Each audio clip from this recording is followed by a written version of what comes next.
Sanz Luque is the UN Women's Regional Director for Europe and Central Asia. She's right here in Istanbul. Belen, thank you so much for joining us. What is your main message today? Thank you very much for having me and for paying attention to this important day. Our main message today is that digital violence is real violence for millions of women and girls in this region and globally.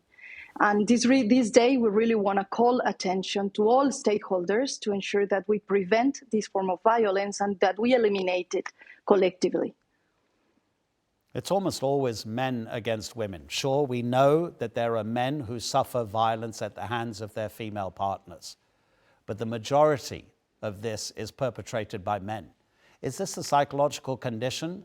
Is it really about power rather than anything else? In reality, what we assess from UN Women is that this is based on norms and stereotypes that define women and men roles in society in an unequal way. And therefore, it is about power imbalance, it is about discrimination, and it is about an unequal basis in society. So a day like today, where we commemorate and call for an end to violence against women, we need to understand what are the conditions that women and men face different in society, and what are the impediments that women are facing in order to access employment, in order to access safe spaces at workplace, in the street, in the school, in their public life.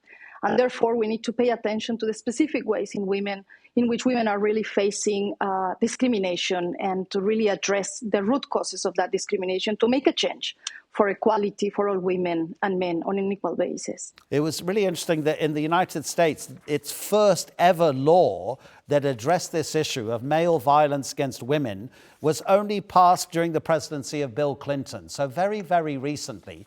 And it seems to have had a success in terms of the amount of complaints and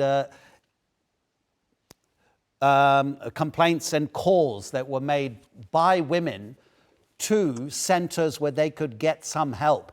But the fact that it happened only so recently in the past few decades, it shows that actually there might be an issue of patriarchy here, Belen, because this is an issue about how men regard themselves compared to every other class of citizen, whether that's an old man, old woman, a child, or a woman. Indeed, we have to recall that we do need to ensure that countries develop normative frameworks. 30 years ago, we launched a global framework to address all the rights of women and girls globally. And it is critical that we make progress on those legal frameworks. So it is true that in the United States, in other countries, there has been progress at the legal level, and that has resulted in changes for women and girls. But in addition to comprehensive frameworks, we need to ensure that institutions are able to implement these laws, that women are safer in the public and private space, that the police are trained adequately, that the justice system ensures access of women and girls to justice, and very importantly, that we work with education and society so that we change those norms, those stereotypes that reproduce violence against women. So it is critical to continue investing on this. It is critical to put in place resources, and that all stakeholders, governments, but also the media, the institutions and civil society work together in order to transform these legal frameworks in a real lived experience for women and girls.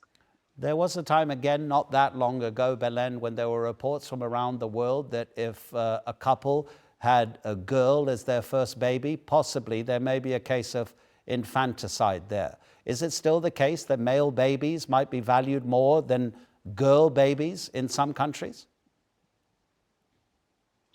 Well, definitely in those countries where there is a prioritization for sons over daughters, there is a discrimination against women and girls. That's something we need to address, we need to prevent, because in any society, we need to provide equal bases and opportunities, equal rights for anyone who is part of our society. So it is a representation, a manifestation of patriarchy, indeed.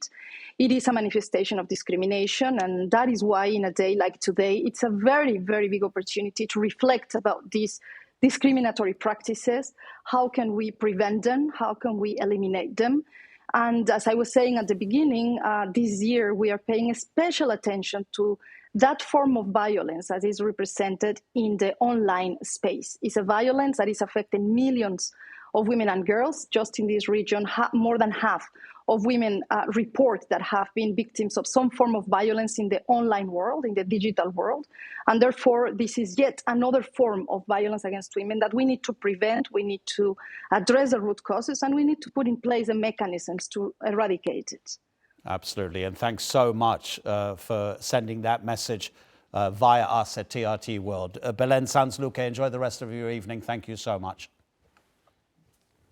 Thank you very much.